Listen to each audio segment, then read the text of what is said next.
The translator collapsed the second the vampire king entered the room. A billion-dollar deal about to crumble. Then the human waitress serving tea spoke fluently in a language dead for 3 centuries, and suddenly, she became more valuable than the deal itself. The crystal chandeliers dimmed as Vampire King Draven entered Midnight Summit Hall. Every head in the room turned. Every conversation died mid-sentence. Myra's hands trembled as she poured tea into delicate porcelain cups. She'd been working at the summit for exactly 3 hours, replacing a sick colleague. Nobody told her the Vampire King himself would be here tonight. Nobody mentioned his presence could stop your heart just by proximity. She kept her eyes down, focusing on not spilling the expensive jasmine blend. "The translator's here," someone whispered near the main table. Mira glanced up. A thin vampire in formal robes stood near the entrance, clutching a leather briefcase. His face was already pale, paler than usual for their kind. He took 1 step toward Draven. Then he collapsed. Just dropped like a puppet with cut strings. The chaos erupted instantly. Guards rushed forward. Investors from 7 different vampire clans shot to their feet, shouting in half a dozen languages. A billion-dollar land deal involving disputed territories across 3 kingdoms, and the only certified translator just fainted before uttering a single word. "This is an insult," bellowed Lord Kane, representative of the Western clans. His crimson eyes flashed dangerously. "We flew here on promises of professionalism. This is amateur hour." "My delegation is leaving," announced Lady Serena from the Southern Courts, gathering her papers. Clearly, this summit wasn't prepared. Mira watched the room unravel. Months of preparation, destroyed in seconds. The summit coordinator looked ready to cry. Security was carrying the unconscious translator out. Draven stood perfectly still at the head of the table, his expression unreadable but his aura, God, his aura felt like standing too close to a thunderstorm. She understood why the translator collapsed. The king's presence wasn't just powerful. It was overwhelming, ancient, terrifying in its intensity. "There must be someone else," the coordinator pleaded desperately. "Anyone who speaks Old Vetheric? Please." Silence. Old Vetheric was a dead language, used only in the most formal vampire negotiations. Most modern vampires could barely understand it, let alone speak it fluently. Lord Kane headed for the exit. Others followed. Draven finally spoke, his voice cutting through the noise like a blade. "Stop." Everyone froze. Not from respect, from pure survival instinct. He spoke again, this time in Old Vetheric. The words rolled out like distant thunder, formal and commanding. Mira didn't need translation to understand the meaning. He was proposing they proceed anyway, that they find a solution together. But Lord Kane shook his head, responding in broken, barely intelligible Old Vetheric. The other clan leaders looked confused, arguing in modern dialects, creating more chaos. Myra's grandmother's voice echoed in her memory. The lullaby, the song she'd sung every night, with its strange, beautiful words Mira never fully understood. Velthoranim eskar, duran mof vesai. Protection through understanding, peace through ancient words. Mira didn't plan to speak. The words just came out. "He's offering to postpone the territorial clauses until trust is established," she said clearly, translating Draven's Old Vetheric into modern common. "He suggests beginning with the trade agreements instead, as a foundation." The entire room turned to stare at her. Myra's heart hammered. She'd just interrupted a royal vampire summit. She was a human waitress. She should be invisible. Lord Kane's eyes narrowed. "What did you say?" I translated, Mira stammered. The king's words. He was. Draven's gaze locked onto her. Those silver eyes, ancient and sharp, studied her like she was a puzzle that had suddenly appeared on his chessboard. He spoke again in Old Vetheric, this time directly to her. A question. Myra's brain translated automatically, the meaning flowing from her grandmother's lullabies. "You ask who taught me the old tongue. A collective gasp rippled through the hall. Impossible, Lady Serena whispered. No human has spoken pure Old Vethric in over 300 years. Draven took a step closer. Mira forced herself not to back away, even though every instinct screamed to run. He spoke again slowly, testing her. You're asking about the treaty terms, Mira translated, her voice growing steadier. Specifically Clause 7 regarding the mining rights in the Northern Territories. You want to know if the lunar cycle calculations are accurate. Dead silence. The summit coordinator looked like he'd witnessed a miracle. The clan representatives exchanged shocked glances. One of Draven's generals leaned in, whispering urgently in the king's ear, but Draven raised a hand, silencing him. Lord Cain walked back to the table slowly. Ask her about the water rights provision. Draven repeated the question in Old Vethric. Mira translated. The water rights extend to tributaries within 3 leagues of the primary river source, excluding any streams that cross into sacred ground, which remains neutral territory under the ancient accords. She's reading from something, someone accused. No, Lady Serena said softly, her expression shifting from anger to fascination. Look at her eyes. She's not reading. She's remembering. Draven spoke a full paragraph this time, his Old Vethric flowing faster, more complex. He was testing her limits. Mira closed her eyes, letting her grandmother's voice guide her. The lullaby had always felt like more than a song. Now she understood why. You propose a 3-tier verification system, she translated. First, the geographical surveys. Second, the historical precedent review. Third, a joint council to oversee implementation. Each clan provides 2 representatives. Decisions require a 2/3 majority. This mirrors the structure from the Covenant of the Broken Moon, signed in the year. She paused, the date coming to her. In the year 1647. Another gasp. That covenant is barely documented, one of the generals muttered. How does she know the date? Lord Cain sat down. Then Lady Serena. One by one, the clan representatives returned to their seats, their attention now completely focused on the human girl in a server's uniform who'd just become the most important person in the room. Draven gestured to an empty chair near him. Sit, he said in perfect common. You will assist us tonight. Myra's legs moved before her brain caught up. She set down her tea tray and slid into the chair, very aware that she was now sitting at a table with the most powerful vampires in the known world. The coordinator scrambled to provide her with the contract documents. What's your name? Draven asked, still in common, though his eyes held 1,000 questions. Mira, she managed. Mira Chen. Well, Mira Chen, he said softly, a hint of something dangerous in his smile. Let's begin. The summit resumed. But everything had changed. Clan leaders who'd been ready to walk out now leaned forward, hanging on every word Mira translated. The billion-dollar deal was back on track. And Draven's silver eyes never left her face. Mira translated for 3 straight hours. Old Vethric flowed from her lips like she'd spoken it her whole life, even though she'd never consciously studied it. Her grandmother's lullabies contained everything: vocabulary, grammar, context, even cultural nuances. When the session finally ended near dawn, Draven stood.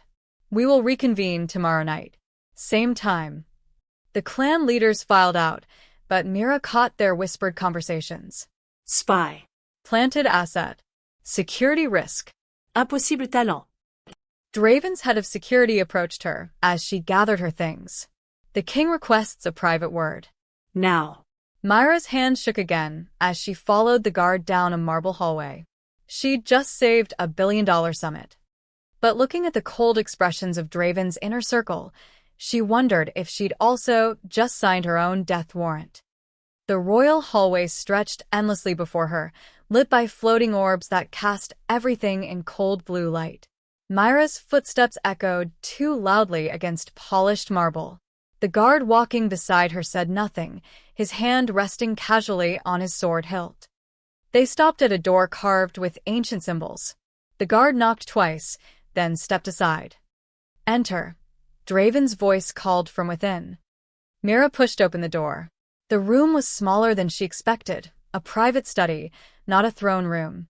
Books lined every wall. A fireplace crackled with blue flames that gave no heat. Draven stood by the window, still wearing his formal summit attire, looking out over the vampire capital's glittering skyline. He didn't turn around, closed the door. She did. Her heart hammered so loud, she was certain he could hear it. "How long have you been able to speak Old Vethric?" he asked calmly. I can't," Mira said. "I mean, I didn't know I could. Not until tonight." Now he turned. Those silver eyes studied her face, searching for lies. "You translated 3 hours of complex legal negotiation perfectly, including historical references most scholars don't know. Don't insult my intelligence." "I'm not lying," Myra's voice cracked. "I don't understand it either. The words, they came from somewhere. Like remembering something I'd forgotten." "From where?" "My grandmother," the answer tumbled out. "She used to sing to me when I was little. Lullabies. I thought they were just pretty sounds, made-up words. But tonight, when you spoke, I recognized the pattern. The rhythm. It was the same." Draven moved closer. Mira forced herself not to retreat. "Your grandmother sang you Old Vethric lullabies? A human grandmother?" "She died when I was 8. I didn't even remember most of them until tonight. But when you started speaking, it all came back. Like muscle memory." Mira met his eyes, desperate for him to believe her. "I swear, I don't know how she knew that language. She never explained. She was just my grandmother." Something shifted in Draven's expression. Not quite belief, but consideration. He walked to his desk, pulled out a leather journal, and flipped through pages covered in elegant script. "What was her name?" Chen Meilin. "She immigrated here 40 years ago, from the eastern provinces." Draven's finger stopped on a page. He read silently, his jaw tightening. "The eastern provinces, where the last human scribes disappeared during the clan wars." "Human scribes?" "Mediators," Draven said quietly. "Centuries ago, before my grandfather's reign, humans and vampires had a formal alliance. The human scribes maintained it. They learned our languages, recorded our treaties, prevented wars through precise translation. They were the only humans we trusted completely." Myra's grandmother's face flashed in her memory. Always serious when singing those lullabies. Always making Mira repeat the words until she got the pronunciation exactly right. "They were eliminated," Draven continued, closing the journal. "When the clan war started, both sides wanted to control the scribes. When they couldn't, they destroyed them. Every single one. Or so we thought." "You think my grandmother?" "I think your grandmother was either a scribe or descended from one. And she taught you their knowledge disguised as children's songs." He looked at her with something like respect. "She protected you by hiding what you were." A knock interrupted them. The door opened without waiting for permission. 3 vampires entered, Draven's generals, all wearing matching expressions of cold suspicion. "My king," the tallest one said. "We need to discuss the security implications." "Not now, General Thorn." Now, Thorn's voice was firm. "A human appears out of nowhere, speaking a dead language, knowing treaty details that are classified. This is textbook espionage." "She's a waitress," Draven said flatly. "Perfect cover." A female general stepped forward.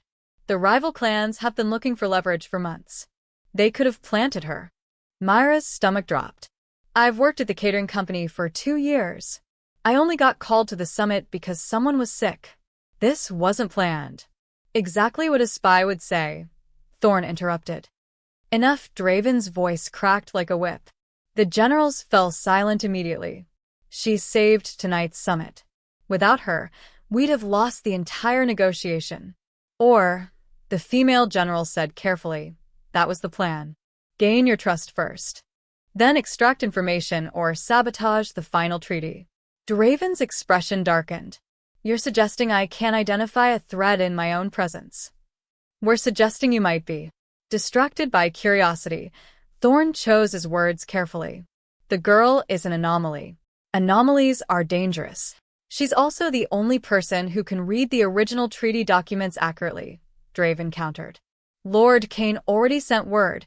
He wants the historical precedents verified. The southern courts are demanding clause-by-clause review in Old Vethric. Without her, this deal collapses. The generals exchanged looks. Then we guard her, Thorn said. Closely. Until we verify her story. Already planned, Draven replied. He turned to Mira. You'll stay in the palace. Guest quarters, East Wing. My personal guard will ensure your safety. Safety. Myra's voice came out small. From who? From everyone. Draven's tone was grim. By now, every clan in the city knows about you. Some will want to recruit you. Others will want to silence you. You're too valuable to leave unprotected. I'm not valuable. I'm just a human who speaks the language of power, the female general cut in. In vampire politics, that makes you a weapon. The only question is who wields you. Mira looked at Draven. I can't just disappear. I have a job, an apartment, bills. Already handled, Draven said quietly. Your employer will be compensated. Your rent is covered. This isn't a request, Miss Chen. The moment you opened your mouth tonight, your normal life ended. The weight of it crashed over her. She'd saved a summit and trapped herself in a world she didn't understand. Draven's expression softened slightly. I give you my word. You won't be harmed under my protection. But General Thorn is right about one thing. You are dangerous. To others and to yourself. How long? Mira whispered. Until the summit concludes. For more days, he paused. Then we'll discuss what comes next. Thorn stepped forward. I'll assign the guard detail immediately. As the generals left, Draven caught Myra's arm gently. Your grandmother warned you, didn't she? About the songs? Mira nodded slowly. She said, never let the song die. I thought she meant keep singing. Remember her. She meant survive, Draven said softly. She knew what you carried. And she knew what it would cost if the wrong people found out. He released her arm. Get some rest. Tomorrow will be harder. As Mira followed another guard to the East Wing, she replayed her grandmother's final words before she died. The song will protect you when nothing else can. She'd thought it was poetry. Now she understood it was prophecy. Mira woke to sunlight streaming through windows taller than any she'd ever seen. For a confused moment, she forgot where she was. Then reality crashed back. Palace, vampires, billion-dollar summit, impossible language living in her throat. She sat up in the enormous canopy bed. The guest quarters were larger than her entire apartment. Silk curtains, marble floors, furniture that probably cost more than she'd earn in a lifetime. A knock. Miss Chen. A woman's voice. I'm Celeste, your attendant. May I enter? Yes. A young vampire woman entered carrying a breakfast tray. The king thought you might prefer to eat during daylight. Most of the court is sleeping now. Myra's stomach growled at the sight of fresh fruit and pastries. Real food, not the instant noodles she usually lived on. Thank you. There are clothes in the wardrobe. The king requests you join him at the royal library at sunset. He'll send an escort. Celeste set down the tray, then hesitated. Miss Chen, the staff is talking about what you did last night. They're calling it a miracle. It wasn't a miracle. Just memory. Memory of a dead language no human should know. Celeste's expression was kind but concerned. Be careful. News travels fast in this city. She left before Mira could ask what she meant. By late afternoon, Mira was going stir-crazy. Beautiful prison was still prison. When she asked the guards if she could take a walk, they exchanged glances. The market district is safe during daylight, one finally said. Most vampires avoid the sun. But we accompany you. Fine. Anything to get outside. The vampire market district was nothing like Mira imagined. Humans and vampires mixed freely under colorful awnings, haggling over spices, fabrics, and strange glowing fruits she didn't recognize. The afternoon sun kept the vampire population low, but enough moved through the shadows to remind her this wasn't a human city. Mira wanted to buy tea, her one familiar comfort. She found a stall run by an elderly human woman who smiled warmly. "First time in the capital, dear?" the woman asked, wrapping up jasmine pearls. "Something like it. You have that look. Like the city's bigger than you expected." She handed over the package. "Stay close to the main streets after dark. Some areas aren't friendly to outsiders." Mira paid and moved on, her guards trailing at a respectful distance. She was browsing a bookstall when the feeling started, that prickle on the back of her neck. Someone watching. She glanced around casually. Too many people to identify anyone specific. But the feeling persisted. At a fruit stand, she caught a vampire in a dark coat turning away too quickly. At the fabric market, a woman with crimson eyes studied her from across the street. "Do you see them?" Mira whispered to her guard. "We see everyone, Miss Chin. Stay close." They moved through the crowd, but the watchers multiplied. A vampire pretending to read a newspaper. Two more conferring by a fountain. They weren't trying to hide anymore. Myra's guard put a hand on her shoulder. "We're leaving." Now. They'd only gone 3 blocks when a well-dressed vampire stepped directly into their path. "Miss Chin, a moment of your time." "She's unavailable," Myra's guard said coldly. "I represent the Eastern clans. We have a proposition." Not interested, the guard moved Mira around him. But more vampires were closing in. Not threatening, exactly, but forming a loose circle. Curious faces, calculating expressions. "Is it true you speak Old Vethric?" someone called out. "Can you read the ancient treaties?" "Which clan hired you?" The questions came faster, the crowd pressing closer. Myra's guards formed a protective barrier, hands on weapons. "Back away," one guard ordered. "She's under the king's protection." "The king doesn't own every human," someone shouted back. "If she's a free translator, she can work for anyone." Myra's heart raced. These weren't thugs, they were representatives, recruiters, spies. All wanting to know what she knew, who she worked for, what she was worth. A vampire in expensive robes pushed to the front. "I'll pay triple whatever Draven offered. My clan needs documents translated from the Treaty of Shadows. Name your price." "She's not for sale," the guard growled. "Everything's for sale in this city." The crowd pressed tighter. Mira couldn't breathe. Too many eyes, too many questions, too much pressure. Then a voice cut through the chaos, amplified by power. "Disperse." Immediately, General Thorn appeared from nowhere, flanked by a dozen royal guards. The crowd scattered like birds before a storm. Within seconds, the street had emptied. Thorn's expression was thunderous. "You were told to stay in the palace. I was going crazy in there. And now every information broker in the city knows your face." He grabbed her arm, not gently, and pulled her toward a waiting carriage. "Get in." As the carriage raced back toward the palace, Mira caught glimpses of vampires on rooftops, in alleys, watching their route. How many were counting guards? Planning approaches? Calculating her value?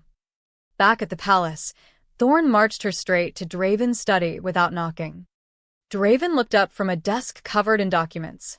His expression darkened when he saw Myra's pale face. "What happened?" "She went to the market," Thorn said flatly. "Got swarmed by clan recruiters within an hour." Draven's jaw tightened. He stood, walking to where Mira had collapsed into a chair.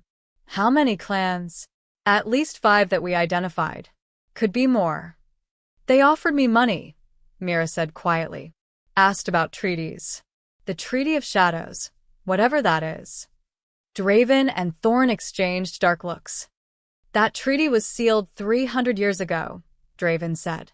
"It contains land claims that could overturn current borders. Several clans have been trying to access it for decades. And now they think she's the key," Thorn finished.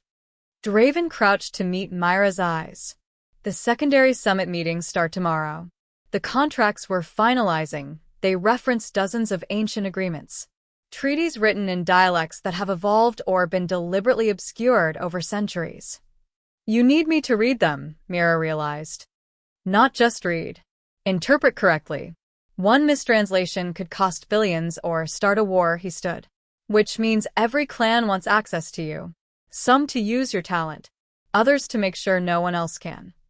Myra's voice came out small. What does that mean? Thorn answered bluntly. It means you've become the most valuable piece on the board. And the most vulnerable. Draven's expression was grim. It means the summit just became a race. Whoever controls you controls the deal. And whoever can't control you, Thorn added, will try to eliminate you. Mira looked between them, understanding finally settling like ice in her stomach. She wasn't just a translator anymore. She was a target. The next day crawled by in suffocating stillness.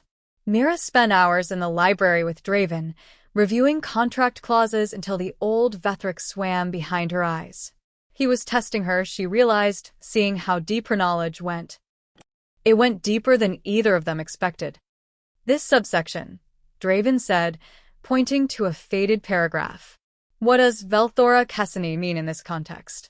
Mira studied it. Protected inheritance through bloodright, but there's a secondary meaning. The phrase also implies ancestral land that cannot be sold, only passed down. Whoever wrote this was creating a permanent claim. Draven sat back. Correct. That clause has been disputed for 200 years. You just resolved it in 30 seconds. My grandmother used to say Velthora Cassini when she talked about our family recipes. I thought she meant treasured tradition, Mira laughed bitterly. Turns out she was teaching me property law. She was teaching you survival. Draven's expression softened slightly. Tomorrow night, the clans present their final territorial proposals. You'll need to verify every historical reference. Some will try to slip in false precedents. You think they'll lie? I know they will. $1 billion makes people creative with truth. By evening, Myra's head pounded. Celeste brought dinner. Actual hot food, not the cold palace fare. You look exhausted. I've been translating treaties since dawn. The king works you too hard, Celeste set down the tray. You should rest. Tomorrow will be brutal. After eating, Mira made a decision. I need to go home. Just for an hour. Get some real clothes, my own things. Celeste's eyes widened. Miss Chun, that's not safe. I'll take the guards. I'll be quick. But I can't wear borrowed dresses forever. Myra's voice cracked. I need something that's mine. Celeste bit her lip, then nodded. I'll arrange it. But you leave before full dark, and you take for guards minimum. Myra's apartment building looked shabbier than she remembered. Cracked concrete, flickering hallway lights, the eternal smell of someone's cooking mixing with mildew. But it was hers. We'll sweep the apartment first, her lead guard said. They checked every corner while Mira waited in the hallway, feeling ridiculous. Who'd hide in her tiny studio? Clear, the guard finally called. Mira rushed in, immediately feeling better surrounded by her own mess. Books stacked everywhere, laundry she'd forgotten to fold, the photo of her grandmother on the nightstand. She grabbed a duffel bag and started packing. Real jeans, her comfortable sweater, the few possessions that mattered. The guards waited by the door, watching the street through her window. We should go soon, Miss Chun, one said. Dusk is coming.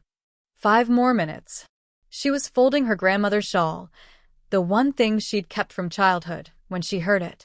A sound that didn't belong. Footsteps in the hallway, too many, too purposeful. The guards heard it too. Hands went to weapons. Get behind us, the lead guard ordered. The footsteps stopped outside her door. Then someone knocked, 3 sharp raps.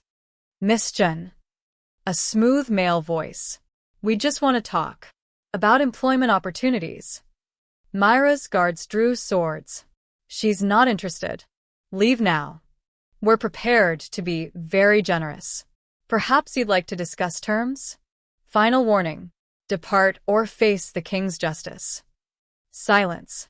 Then, we were hoping to avoid unpleasantness. The door exploded inward. Mira screamed as 2 masked vampires burst through.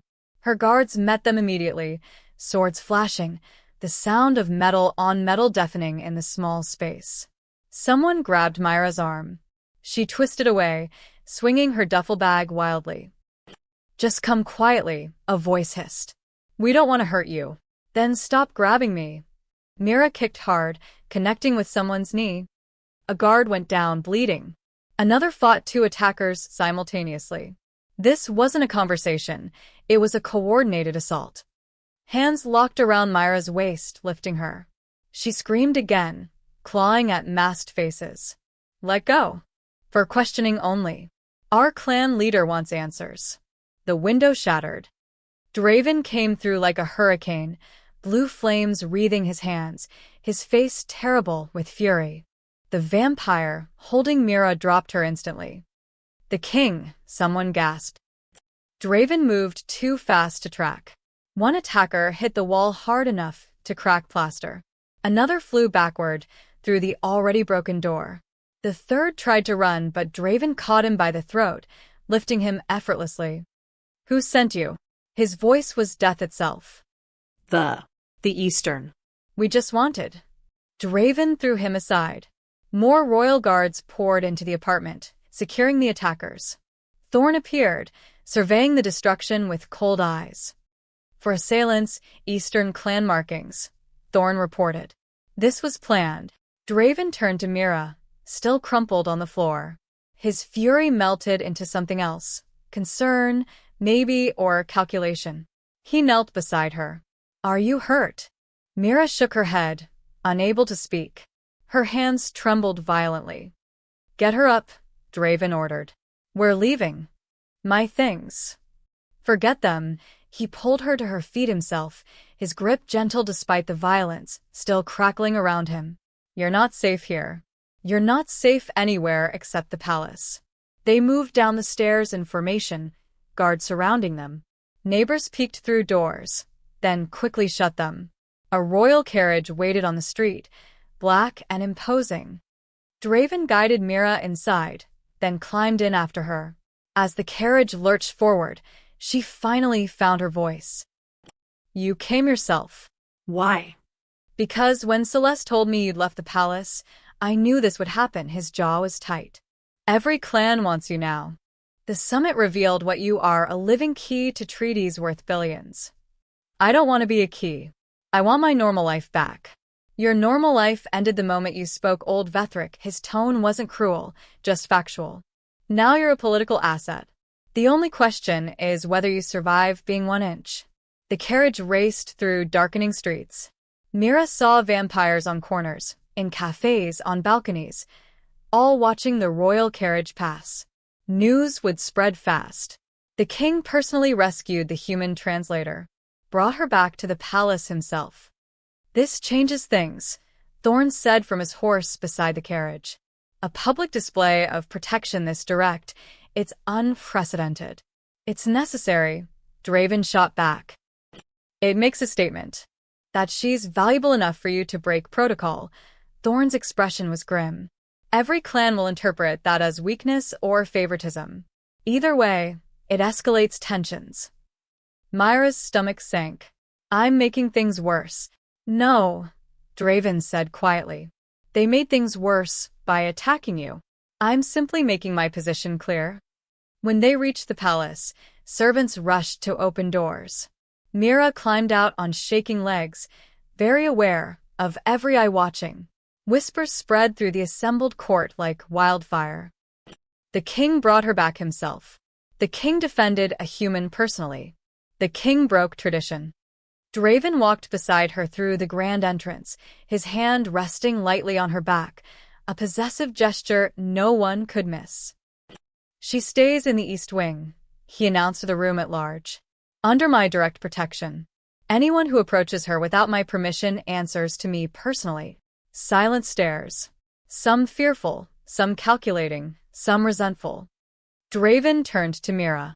"You don't leave the palace again. Not until this summit ends." "I'm a prisoner then." "You're alive," he corrected. "There's a difference." As guards escorted her back to her quarters, Myra heard the whispers intensify. The court was buzzing with speculation. What did the human mean to their king? Why this unprecedented protection? She didn't know the answer. But looking at Draven's expression before he'd turned away, something between duty and something else, she suspected he didn't know either. And that scared her more than the attack. Mira barely slept. Every time she closed her eyes, she felt hands grabbing her, heard the door exploding. When dawn finally came, she gave up and sat by the window, watching the city wake. A knock. Miss Jin? The king requests your presence in the royal library. Restricted wing. Restricted wing. That sounded ominous. Draven was waiting in a section of the library she hadn't seen before. The books here were ancient, leather cracked with age, pages yellowed and fragile. Some were locked behind glass. Others sat on pedestals like holy relics. These are the original texts, Draven explained. Treaties, accords, diplomatic records going back 800 years. Most of them are in old Vethric dialects that have been extinct for centuries. He pulled out a scroll, unrolling it carefully. This is the Treaty of First Dawn, signed between vampires and humans in 1203. It established the human scribe tradition. Mira leaned closer. The script was beautiful, flowing across the parchment in elegant curves, and completely readable. Let it be known that peace requires understanding, she read aloud, and understanding requires those who speak truth across the divide. The human scribe shall be neither vampire nor prey, but mediators blessed with the old tongue, protected by both kingdoms, bound to serve neither. Draven watched her intently. Keep reading. They shall pass their knowledge through blood and song, from grandmother to granddaughter, mother to child. The words must never be written in common tongue, lest they be stolen. They must live only in memory, protected by the appearance of innocence. Myra's voice trailed off. Through song. Your lullabies weren't lullabies, Draven said quietly. They were encoded lessons. Your grandmother was teaching you diplomatic vocabulary, grammatical structures, historical context, all disguised as bedtime songs. Myra's hands trembled on the scroll. But why hide it? Why not just teach me directly? Draven pulled out another document. Because of this. The Purge of 1724-inch. The page listed names, hundreds of them, human names, each with a date of death, all within the same 3-year period. When the clan war started, both sides wanted control of the scribes, Draven explained. We thought if we had the translators, we could manipulate treaties in our favor.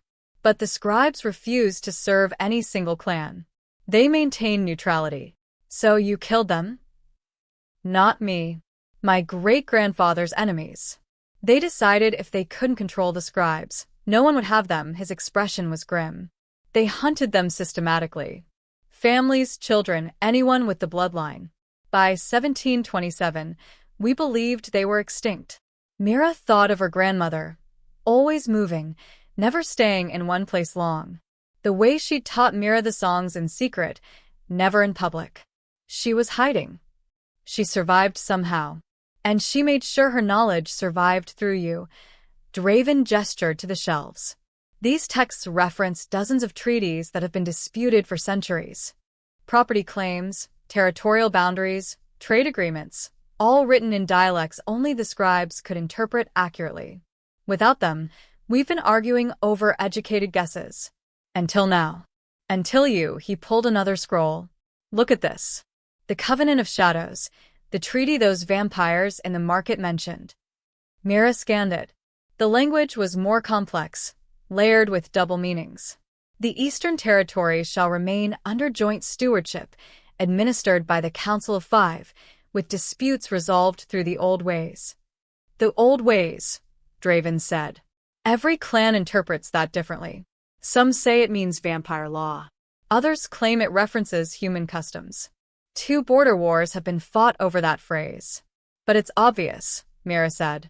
Old ways is Kesra Vethel, which specifically means the mediation protocols used by the scribes.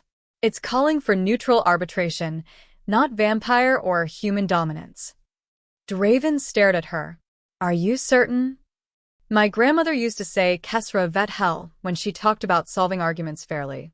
She'd say, "We use the old ways. We listen to both sides." Mira pointed to the text. Look at the context. The whole section is about balance. It's not favoring anyone. That interpretation would resolve a territorial dispute that's lasted 200 years. Then why didn't anyone figure it out before? Because no one could read it correctly. Draven's voice held a mix of wonder and frustration. We've had linguists, scholars, historians, all guessing at meanings. But you're not guessing. You know. Mira felt dizzy. Her grandmother's songs weren't just memories. They were a legacy, a responsibility. There's more, Draven said, pulling her toward a corner where a painting hung, a formal portrait of humans and vampires standing together. This is from 1650, the last gathering of the scribe council before the purge. Mira studied the faces. Humans in ceremonial robes, vampires in formal attire, all arranged around a central figure, an elderly woman holding an open book. Something about the woman's face. That's impossible, Mira whispered. What? Her necklace. The jade pendant. Myra's hand went to her throat, where she wore an identical piece under her shirt. She pulled it out. My grandmother gave me this. Said it was a family heirloom. Draven looked between the painting and Myra's necklace. Same design, a circle of jade with ancient symbols carved into it. That pendant marked the chief scribe, he said slowly. It was supposed to be destroyed when the council fell. My grandmother wore it every day. Myra's voice shook. She told me, "This reminds us who we are. Never take it off. Never let the song die." Draven's expression shifted. Understanding, respect, something almost like awe. She wasn't just a survivor. She was the chief scribe's heir. Which means you're not just any translator, Mira. You're the rightful successor to the entire tradition. The words hung in the air like thunder. That's why the clans are afraid, Draven continued. They don't just see a useful translator. They see the return of an institution that once held them accountable. The scribes could prevent wars, expose false treaties, enforce honesty in negotiations. I'm one person. I can't. You're a symbol. And in vampire politics, symbols are dangerous. He rolled up the scrolls carefully. Tonight's summit session will be the hardest. The final territorial proposals. Every clan will present historical precedents to support their claims. Most will be partially true at best. You want me to fact-check them? I want you to speak truth. Like your grandmother taught you. His eyes met hers. But understand, the moment you correct a false claim publicly, you make an enemy. Every lie you expose creates another clan that wants you silenced. Mira touched her grandmother's pendant. Remembered her final words. The song will protect you when nothing else can. Not the song itself. The truth it carried. The knowledge it preserved. She prepared me for this, Mira said quietly. Didn't she? I believe she prepared you to survive it, Draven corrected. The question is whether you choose to embrace it. Mira looked at the painting again. The chief scribe stood tall, surrounded by power on all sides, but unafraid.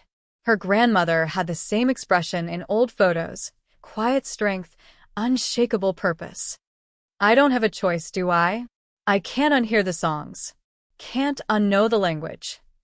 No, Draven admitted. But you can choose what to do with it. Outside, bells chimed. Sunset approaching. Time for the summit to resume. Mira straightened her shoulders, tucking the pendant back under her shirt. Then let's go speak some truth. Draven smiled, the first genuine smile she'd seen from him. Your grandmother would be proud. As they walked toward the summit hall, Mira felt the weight of centuries on her shoulders. Every scribe who died protecting this knowledge. Her grandmother, hiding in plain sight, teaching truth disguised as lullabies. Now it was Myra's turn. The hall was already packed when they arrived. Clan leaders, investors, generals, all turning to stare as she entered at Draven's side. She wasn't just the human translator anymore. She was the last scribe. And tonight, she'd prove why they'd been so dangerous. The Elder Council Arena was built for intimidation. Circular stone walls rose 30 feet high, carved with scenes of ancient battles. Tiered seating created a coliseum effect, with the negotiation floor at the center, like a gladiator pit. Every seat was filled. Every clan had brought their full delegation. Mira walked to the central table beside Draven, feeling hundreds of eyes tracking her movement. She wore simple clothes, her own jeans and sweater retrieved from the palace laundry, but around her neck, visible now, hung her grandmother's jade pendant. Whispers rippled through the crowd. Is that the chief scribe's mark? Impossible. Lord Kane stood first, his voice booming across the arena. Before we proceed, I demand clarification. This human, who is she exactly? What authority does she hold here? Miss Chan is my appointed translator, Draven said calmly. She has full authority to interpret all historical documents. Appointed by you, not by this council. Lady Serena rose, her silk robes shimmering. We had no voice in this decision. For all we know, she serves only your interests. She serves accuracy, Draven countered. So you claim. An elder from the Northern Territories stood, his ancient face creased with suspicion. But we have only your word. And convenient timing. A human who speaks Old Vethric appears exactly when you need leverage in negotiations. The accusations came faster. She could be your plant, trained to mistranslate in your favor. We demand neutral verification. Draven's power flared, silencing the room. Enough. Miss Chun has proven her knowledge repeatedly. If you doubt her translations, challenge them with evidence. Otherwise, we proceed. Lord Kane's smile was sharp. Very well. Let's test her neutrality. He nodded to his aide, who brought forward an ancient document. This is the Treaty of Northern Waters, signed in 1456. It grants my clan exclusive rights to the Silverstream River Valley. Miss Chun, please verify. Mira took the document carefully. The parchment was genuine, the age evident. She read slowly, aware every word mattered. The treaty does grant water rights to the Western clans, she began. Kane smiled triumphantly.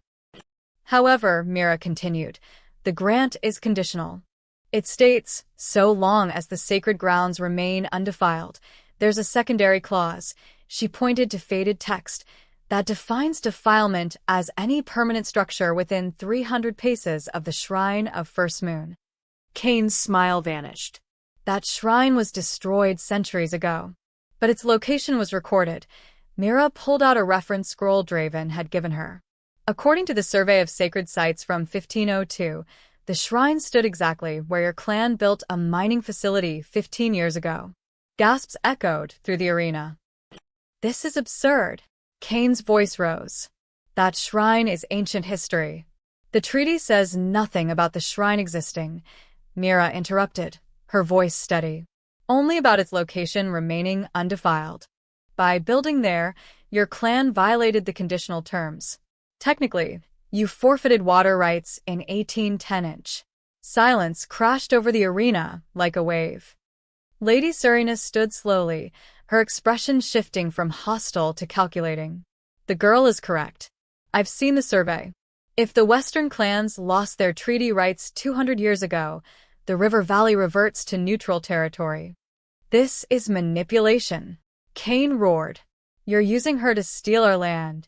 I'm using facts, Draven said coldly, which you attempted to obscure. Chaos erupted. Clan delegates shouted accusations. Kane's representatives stormed toward the floor. Security moved to intervene. Through the noise, Mira caught sight of someone in the upper galleries, a vampire in dark robes, watching her with unsettling intensity. When their eyes met, he smiled and gestured subtly. A signal. Myra's blood ran cold. She grabbed Draven's arm. Something's wrong. Four different clan leaders stood simultaneously, their voices creating a coordinated wall of sound. We demand Miss Chen be turned over to neutral custody. She's clearly biased toward the Vampire King. Her interpretations cannot be trusted. She should be examined by our own scholars. It wasn't spontaneous outrage. This was planned. Draven rose, his presence commanding. Miss Chen remains under my protection. This is not negotiable. Then we walk, Kane declared. All of us. This summit is compromised. Other clan leaders nodded. Representatives began gathering papers, preparing to leave. Wait. Lady Serena's voice cut through. She wasn't joining the exodus. Instead, she looked at Mira with sharp interest. Lord Kane, you're overreacting. The girl exposed a legitimate oversight. That's exactly what we need. Someone who won't let false claims stand. Easy for you to say when it helps your position, Kane snarled. It helps everyone's position if we're working from truth. Serena turned to the arena. I propose we continue. Let Miss Chen review all territorial claims. If she's truly neutral, she'll catch everyone's mistakes, including Draven's. The other clans hesitated, considering. But Kane wasn't finished. I have a better proposal. Since Miss Chen wears the chief scribe's pendant, let her prove she deserves it. He pulled out another document, this one sealed with black wax. The contract of bloodbound territory. Signed during the clan wars. It's written in the oldest dialect of Old Vethric, the kind only true scribes could read. If she can interpret this accurately, I'll accept her authority. Myra's stomach twisted. Something in Kane's expression said this was a trap. Draven stepped forward. That contract is sealed for a reason. Afraid she'll fail? Kane's smile was vicious. Or afraid she'll succeed and reveal something you've been hiding? The arena went deadly quiet. Mira reached for the document before Draven could stop her. The wax seal broke under her fingers. She unfolded the parchment, and her breath caught. The language was older than anything she'd seen. Dense, layered with archaic grammar. But her grandmother's songs echoed in her mind, guiding her through the complexity. This contract, Myra's voice shook. It's not about territory. It's about jurisdiction over humans living in vampire lands. Every human in the arena, servants, guards, translators, went still. It states that humans in the capital have no legal standing. They can be claimed as property by any clan with sufficient power. Mira looked up, horror in her eyes. It's a slavery contract. Pandemonium. Human servants began backing toward exits. Vampire delegates erupted in arguments, some defending the contract, others denouncing it. Draven's face went white with rage. That contract was voided, he roared. Show me the voiding document, Kane challenged. Because I have the original right here, signed and sealed. Still legally binding. You brought this to create chaos. I brought this to prove she's your puppet. Kane pointed at Mira. If she were truly neutral, she'd acknowledge the contract's validity. All eyes turned to Mira. Her hands trembled on the parchment. This was the moment her grandmother had prepared her for. Speak truth, even when it's dangerous. The contract is valid, she said clearly. But incomplete. Kane frowned. What? Look at the signatures. There should be 7 clan seals. There are only 6. Mira pointed to an empty space at the bottom. According to treaty law, any contract affecting all clans requires unanimous agreement. This one is missing the Eastern clan seal, which means it was never fully ratified. She looked up, meeting Kane's furious gaze. This contract has no legal power. It never did. You've been using an invalid document to threaten people for centuries. The explosion of noise was immediate. The Eastern clan delegates stood, vindicated. Kane's faction looked murderous. Human servants wept with relief. And Draven turned to Mira, with something like wonder in his eyes. But before anyone could speak, a sharp crack echoed through the arena. One of the stone pillars split, crumbling. Then another. Screams erupted as delegates scrambled away from falling debris. Sabotage, someone shouted. The vampire in dark robes, the one who'd signaled earlier, stood in the gallery, his hands glowing with forbidden magic. If the scribe returns, the old order returns. We won't allow it. He raised his hands, and the ceiling began to crack. Draven's power flared, creating a shield over the central floor. "Get everyone out. Now. Guards rushed to evacuate as the arena began collapsing around them.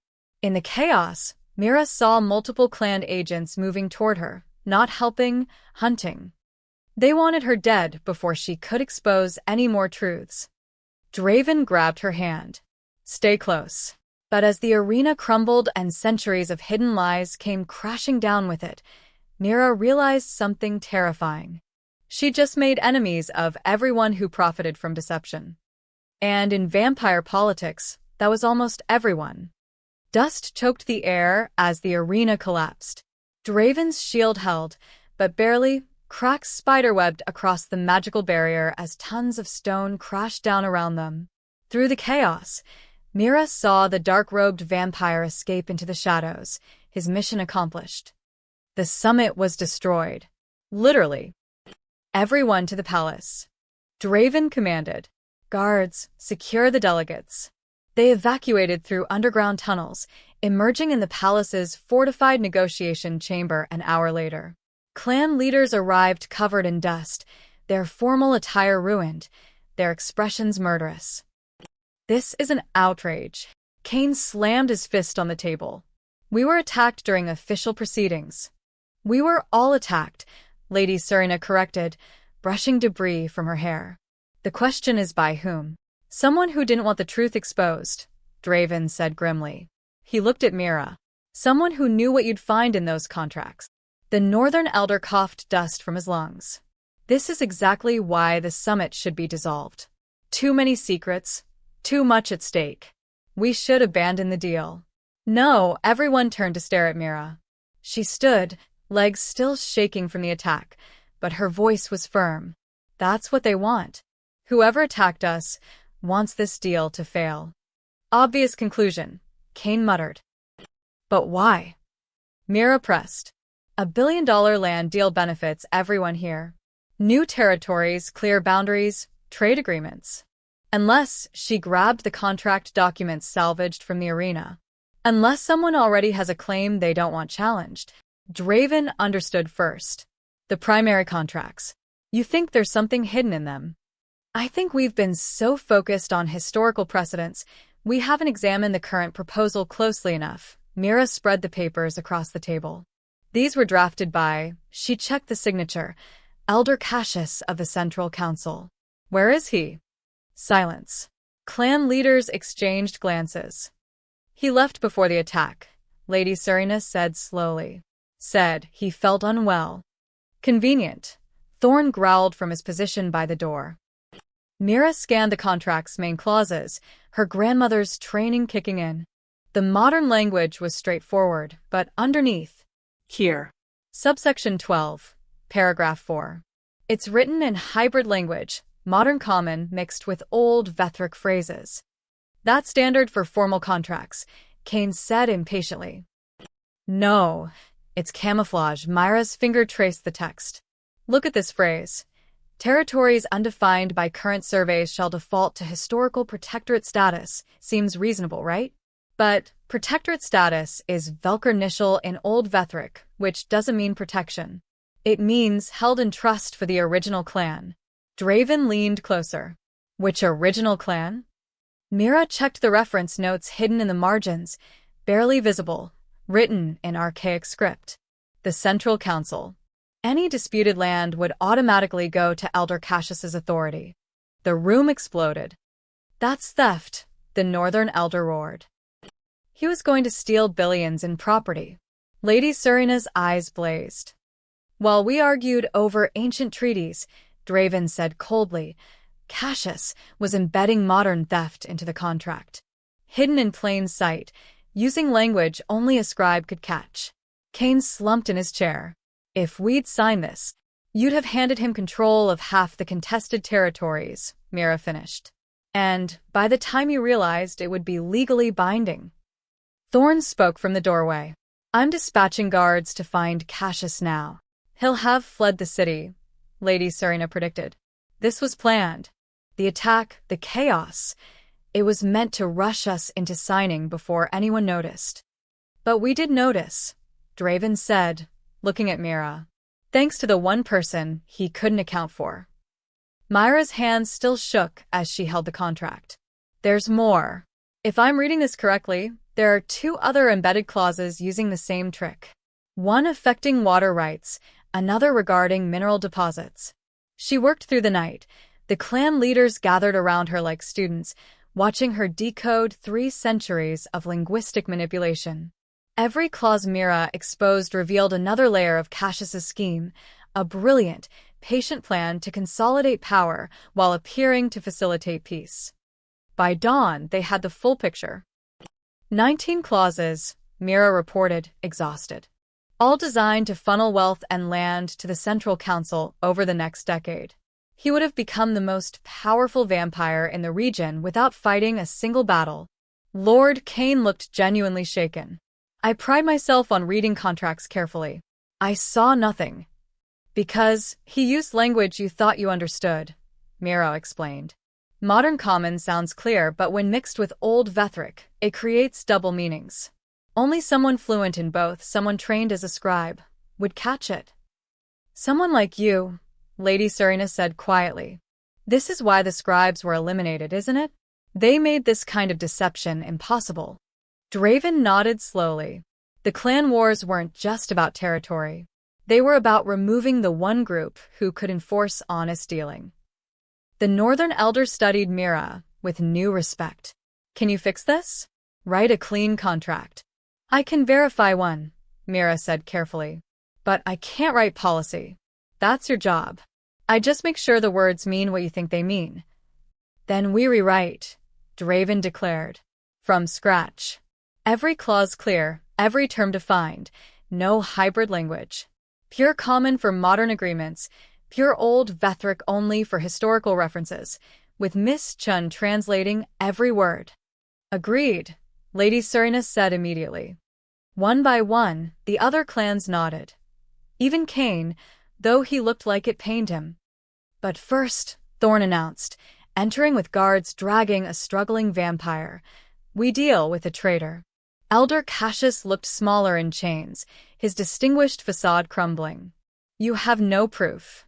We have 19 embedded clauses in your own handwriting, Draven said coldly. We have your conspicuously timed departure. And we have a collapsed arena that nearly killed everyone in this room. The attack wasn't me. But you knew it was coming, Mira said suddenly. The pieces clicked together. You left before it happened. You were protecting yourself while your co-conspirator destroyed evidence. Cassius's face went pale. You can't prove. The dark-robed vampire used forbidden magic, Mira continued. The kind that requires formal training from a council elder. Who taught him? Elder Cassius. Silence was his answer. And his confession.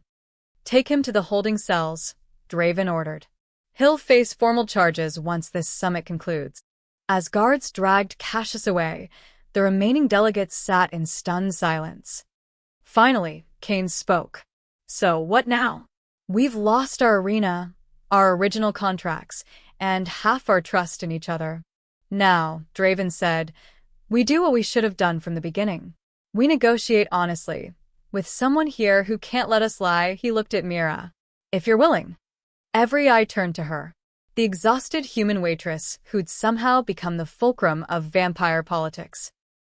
Mira touched her grandmother's pendant, feeling its weight. Never let the song die. This was what it meant, not preserving pretty melodies, but protecting truth itself.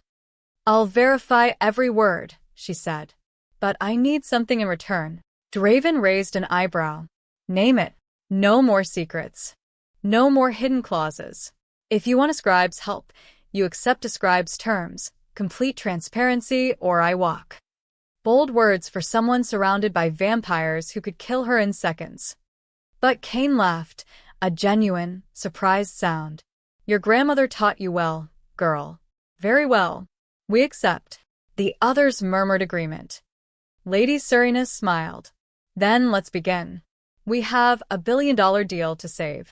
They worked for 3 days straight, rewriting every clause, defining every term. Mira verified each section, catching attempted deceptions, some deliberate, some habitual. Slowly, painfully, honestly, the contract took shape.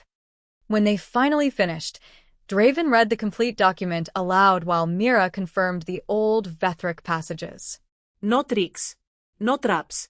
Just clear terms, fair boundaries, and mutual benefit. Lord Cain signed first. Then Lady Serena. One by one, the clans added their seals. The billion-dollar deal was complete. And for the first time in centuries, it was honest. The royal balcony stretched out over the vampire capital, offering a view of the entire city as it transitioned from night to dawn. Mira stood at the railing, watching the first golden rays touch the distant mountains. She'd barely slept in 4 days, but exhaustion felt distant now, cushioned by something like accomplishment. Behind her, the palace buzzed with activity. The signed contracts were being copied, distributed, celebrated. A billion-dollar deal concluded successfully. Honestly, for the first time in vampire history. You should be inside, Draven said, stepping onto the balcony. They're toasting your name. I'm not good with crowds, Mira smiled slightly. Turns out translating ancient contracts is easier than small talk. You saved more than contracts. He joined her at the railing, his formal robes replaced with simpler attire. Lord Cain told me he's proposing new transparency laws to his clan council. Lady Serena wants to digitize all historical treaties with verified translations. You started something bigger than this summit. I just told the truth. That shouldn't be revolutionary. In vampire politics? It absolutely is, his expression softened. The clans are meeting later today. They're voting on something. Let me guess. Whether to execute the inconvenient human who knows too much. Draven actually laughed. No. Whether to restore the position of human scribe. Officially. Myra's heart skipped. What? The role was eliminated centuries ago, through violence. But every clan at that summit saw what happened without scribes. Corruption, deception, near war. They want the institution back, he turned to face her fully. And they want you to fill it. Me? Myra's voice came out strangled. I'm a waitress who translates contracts. I'm not qualified to. You're the chief scribe's heir. You carry the knowledge, wear the pendant, speak the language. Who else is more qualified? Someone with training, education. Someone who didn't learn everything from bedtime songs. Your grandmother gave you the only training that matters, how to hear truth through lies. Draven's silver eyes held hers. The clans are terrified of you, Mira. But they're more terrified of returning to the chaos we almost had. You represent something they thought was lost, accountability. Mira looked out at the waking city. Humans and vampires moving through streets together, unaware that the agreements governing their lives had almost been corrupted beyond repair. If I accept, she said slowly, I make enemies. Permanent ones. Everyone who profits from deception. Yes, I'll be targeted. Attacked. Maybe worse than the arena. Yes, I'll never have a normal life again. Draven was quiet for a moment. No. You won't. But you'll have something else. Purpose. Protection. The chance to prevent the kind of violence that killed your grandmother's entire generation. Mira touched her pendant. She'd spent her whole life thinking she was ordinary. A waitress, a nobody, someone who blended into the background.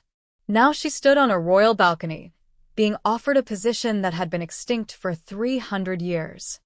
What does the position actually entail? You'd live here in the palace. Royal protection, full resources, access to all historical archives. When treaties are negotiated, you attend. When contracts are disputed, you interpret. When clans disagree over historical precedent, you verify. He paused. You become the keeper of truth in a world built on carefully constructed lies. That sounds exhausting. It will be. But you won't be alone. Draven gestured to the palace. I've already assigned staff to you. Celeste wants to continue as your attendant.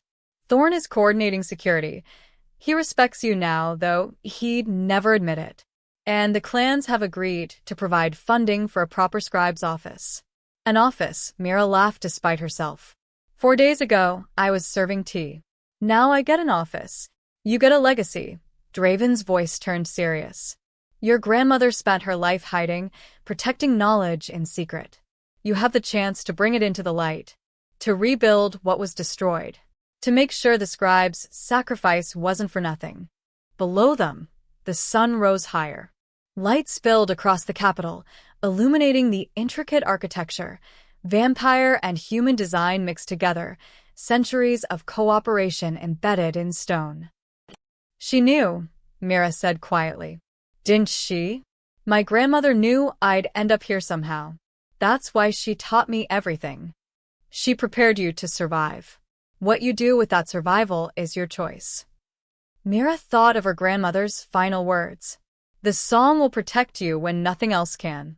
Not the melody, the truth it carried, the knowledge that made deception impossible. If I do this, Mira said, turning to Draven, I need guarantees. Not just for me, for all humans in the capital. Legal protections. Clear rights. No more contracts that treat people as property. Agreed. I'll propose it to the council myself. And I work independently. I verify truth for all clans equally, not just yours. That's the entire point of the position. And I want access to all the archives. Everything. If I'm going to be the keeper of truth, I need to know all of it. Draven smiled. Lady Serena already predicted you'd demand that. She's having the restricted sections cataloged for you. Mira took a deep breath. The morning air tasted different somehow, cleaner, fuller of possibility. Her old life was gone. Her quiet anonymity, her simple routines, her careful invisibility. But standing here, watching a city wake to a future built on honest foundations, she felt something her grandmother must have felt 3 centuries ago, hope that truth could actually matter. Then I accept, the words came out steady. I'll be your human scribe. Draven extended his hand formally. Welcome to vampire politics, Miss Jen. Try not to let it kill you. She shook it, feeling the weight of the gesture. I survived the first week. That has to count for something. That counts for everything. They stood together as dawn fully broke, light flooding the balcony. Inside, celebration continued, clans that had nearly gone to war now toasting cooperation. A deal that had almost collapsed into violence now stood solid, built on truth instead of deception. Your grandmother would be proud, Draven said softly. Mira touched her pendant one last time. She'd probably say I should have negotiated for better pay. Draven laughed. We can arrange that too. In the days that followed, Myra's new office was established in the palace's east wing, close to the archives, far from the political machinations of the main halls. Her first official act was cataloging all existing treaties, identifying which needed verification or revision. The clans approached cautiously at first, testing whether she'd truly remain neutral. But when Mira corrected Draven's own contract interpretation in front of the full council, proving he'd misread a clause that would have benefited him, they understood. She served truth, not any individual power. Some vampires still whispered about the human girl who disrupted centuries of tradition. Some plotted ways to undermine her. But under Draven's protection and backed by the clan's formal recognition, Mira began the slow work of rebuilding what her grandmother's generation had died protecting. The human scribe had returned. And with her came something vampire society hadn't experienced in 300 years, the uncomfortable, essential, transformative presence of accountability. Peace, Mira learned, wasn't the absence of conflict. It was the presence of truth, spoken clearly enough that lies couldn't take root. Her grandmother had taught her that in lullabies. Now she'd teach it to an entire civilization. One honest word at a time.